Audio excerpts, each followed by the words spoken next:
Hello, teachers. This short video tutorial is brought to you by Tracy Brown with the Office of Instructional Technology. Today's video is going to be in two parts. The first part is going to be how to use the Placemark and Path tools in Google Earth to create your own tour. The second part of the video is how to record a video of the places that you've marked as well as the paths that you've drawn with narration.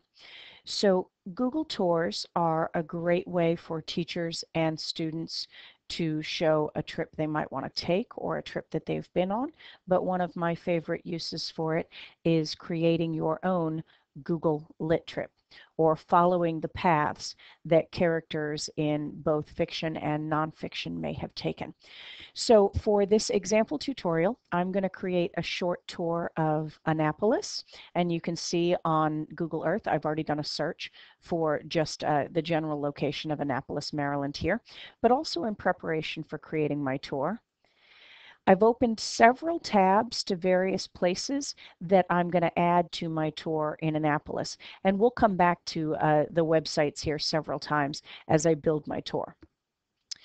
So the first thing we're going to use in Google Earth is the search area in the upper left-hand corner, and this is where I'm going to type in the various destinations that we're going to want to visit on our tour.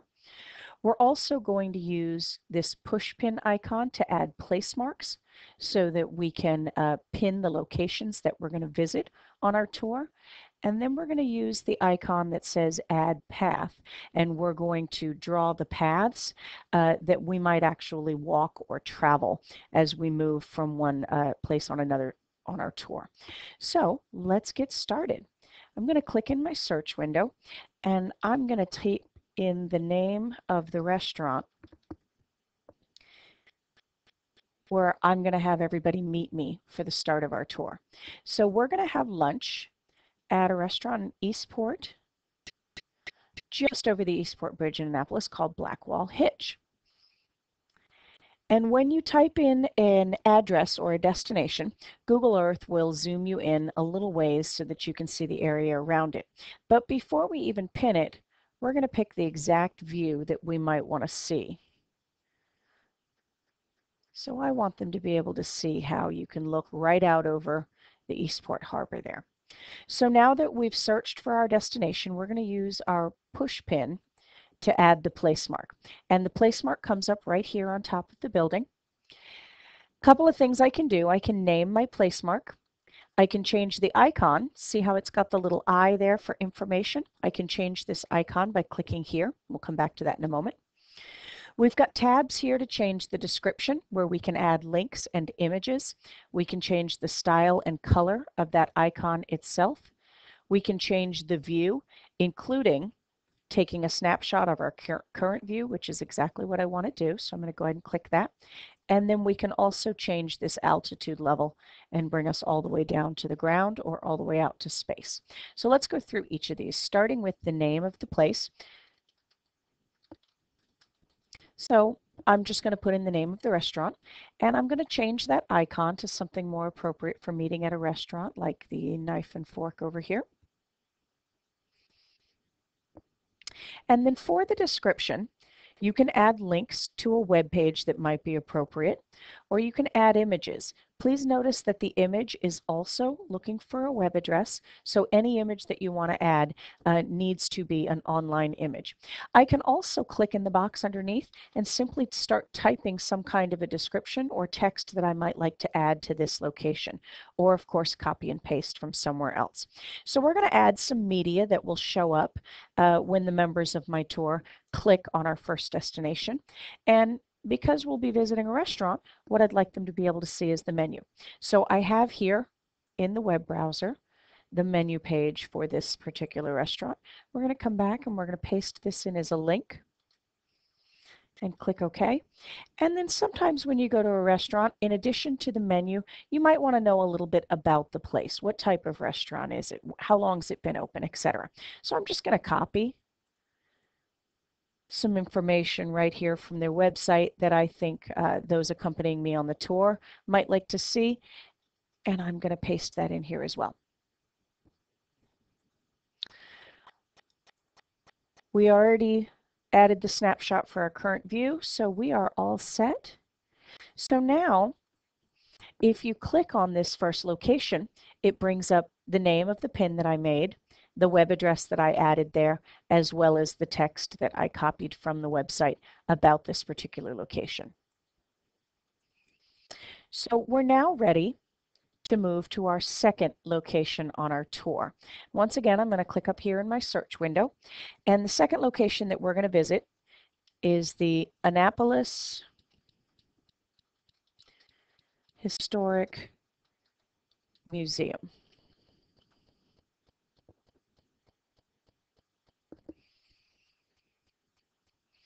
And once again, Google Earth has taken us to a particular level of zoom for this, but I want to get a lot closer to this one. In fact, I'm going to use this little orange man over here on my toolbar to take us right down into Google Street View.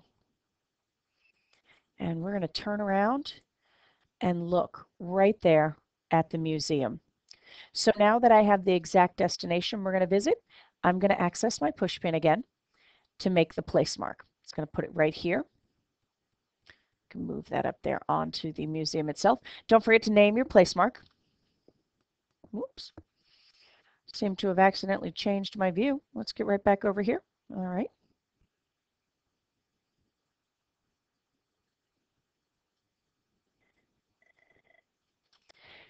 And we are naming this the Annapolis Historic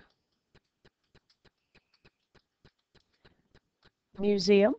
And we no longer want to use that knife and fork icon. Doesn't seem as appropriate for a museum. So now we're going to come over here and we're going to use, I think we'll take this I for information. That seems pretty good for a museum. We can even change the color of it. Maybe go with something a little bit brighter, something that stands out a little better. Once again, we can add images and links. We're going to go to view and make sure we snapshot our current view before we forget about that. And let's go back to where I had the web pages open.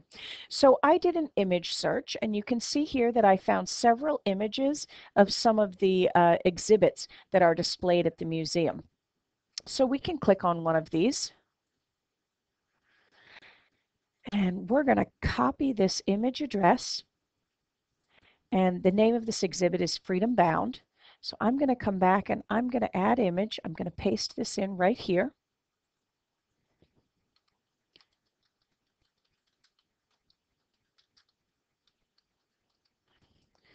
And don't forget to add the name there as well. And click OK. So once again, if they click on our location, it pops up with the image that we've added, the name down here as well.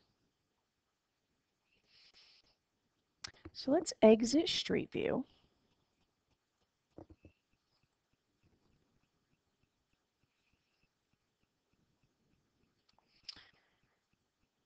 And we're going to come out far enough so that we can see both of the first two destinations that we've now added our place mark for. So you can see our original destination was Blackwall Hitch, our second destination down here at the Annapolis Historic Museum.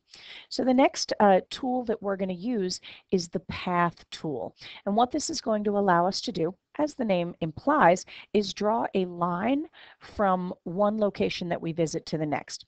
When you choose the Add a Path tool, it's going to open this box here for you to add similar information that we did when we added the place mark. But I'm going to slide it out of the way for a moment because we're not going to need that just yet. If you'll notice my icon as it appears on the Google Earth screen, it's waiting for me to click on the locations on our path. So I'm going to click here on our first location, Blackwall Hitch, and I'm going to come down here and click on our second location, the Annapolis Historic Museum. And you can see it's drawn a path, but what it does is it draws a perfect straight line, or as we might say, as the crow flies. Well, this is not the way that we're going to travel from the restaurant to the museum. We're actually going to travel down the road.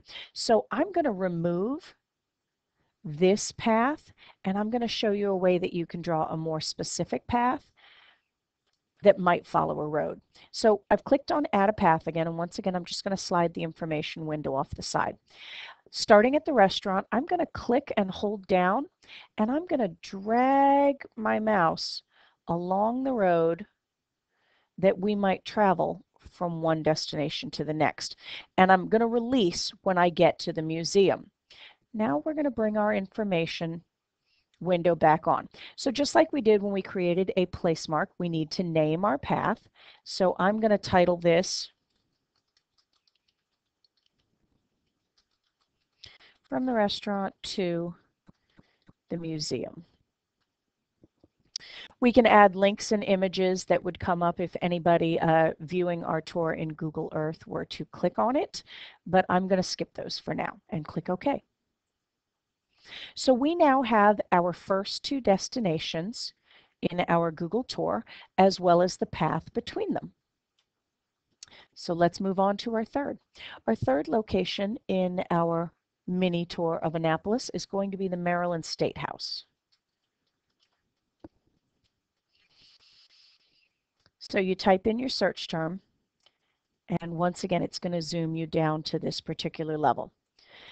Now, one of the tools that you might choose to use when creating a Google tour, if you'll follow my cursor to the bottom left of the screen, is 3D buildings. Especially if you are visiting a city, 3D buildings can be a great way to see a little bit more detail of those particular areas.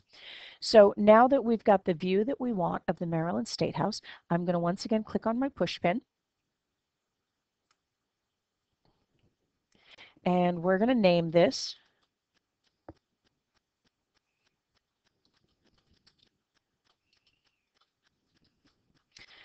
Maryland State House, and let's change our icon again just for fun. A capital is usually some kind of a star, so we'll take this one. And once again, we'll change the color. I think blue is good for Annapolis. So we've got the lovely blue star for the Maryland State House. And in preparation for creating my tour, once again, I did a search and found some information that I might like to attach here. So I'm going to copy this web address again.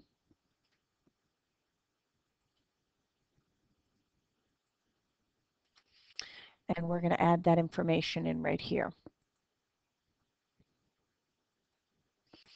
And there it is. Oh, but you know what I forgot to do? I forgot to make sure that it took the snapshot of my current view. So let's see how we can get back in to edit this information that you were creating.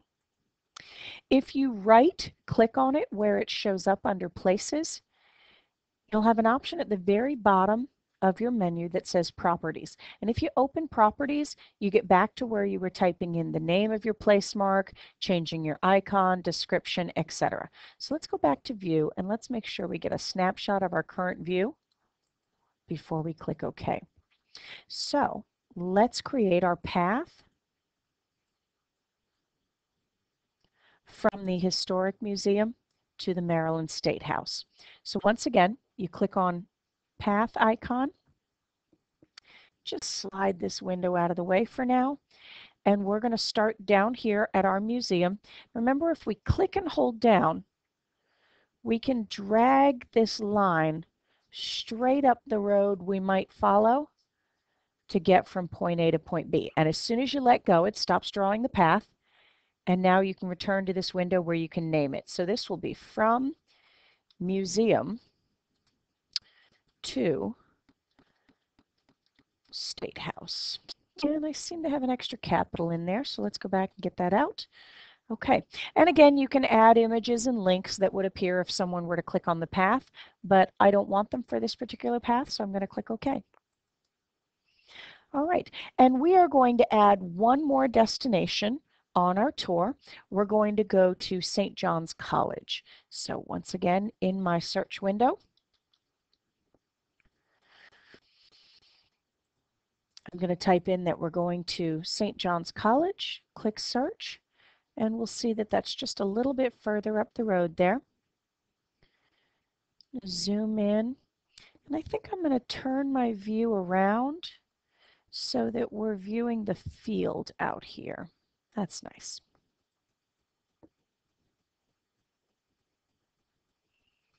Okay.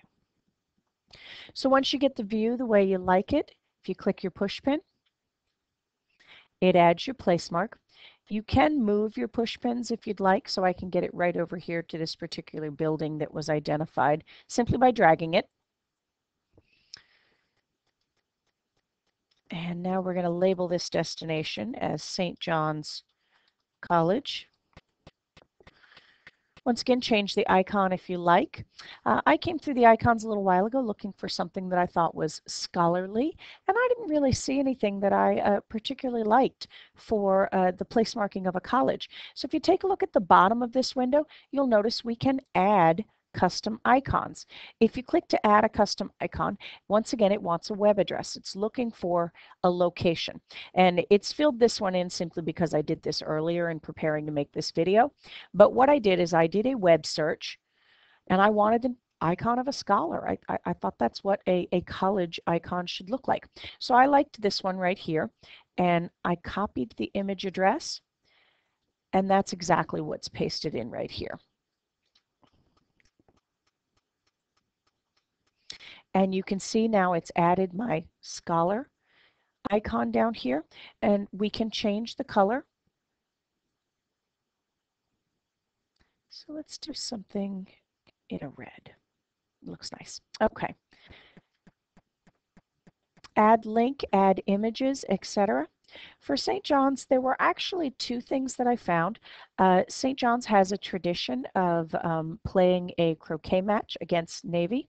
I found a YouTube video about this, and I also found a fact sheet or information about the annual croquet match against the Naval Academy.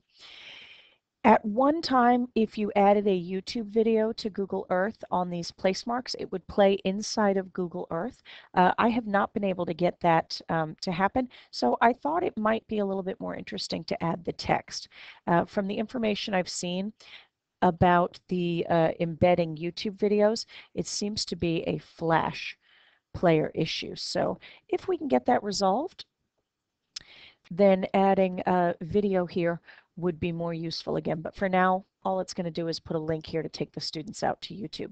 So instead, I've added in the text that tells you about the annual croquet match, and I could even add an image for that as well. Image address.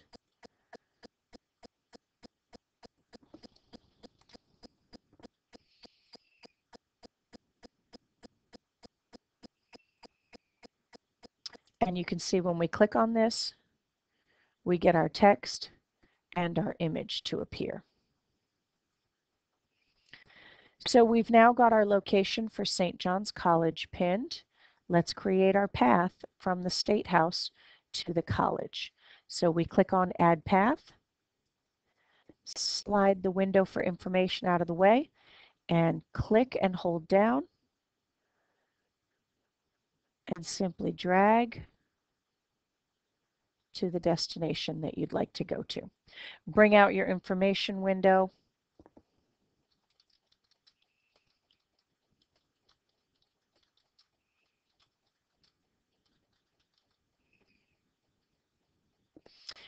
Add additional media if you'd like, and then click OK. So at this point, if we scroll out, you can see our entire tour, including the 4 locations that we're going to visit and the paths between each. As we've been building this tour, it's been placing each location and each path in the area on the left known as My Places. If we wanted to visit any of them, we could double click on them in My Places. Not only does it bring up the information that we attach to each placemark, but it also zooms the viewer into exactly the location that we had asked. So if you remember for the restaurant, we wanted this image where we could see out over the Eastport Harbor.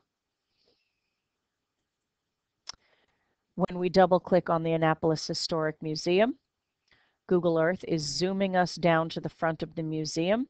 As we were being taken to the museum, it had that image from the exhibit up on the screen. And once we get down to Google Street View for the museum, it has removed that. Before continuing on with our tour, we could turn and look around. We could even click to be taken down the street. to see a specific area that's near the museum.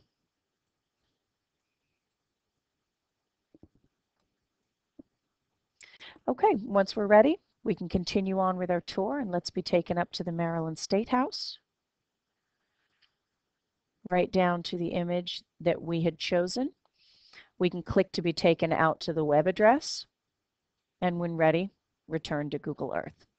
So let's now go to our last destination, double click on St. John's College, and it brings up our information and also takes us to the exact location in St. John's College that we'd asked to be taken to. So you can see the view of the field here, and we can close that window when we're ready. So all of those paths and place marks are saved in My Places right now. What we're going to do is click on File and Save. And you'll notice that you have one option that's not grayed out at the moment, and that is the option to save My Places. So we're going to save what is specifically listed under My Places right now as a collection. Now that we've clicked on Save My Places,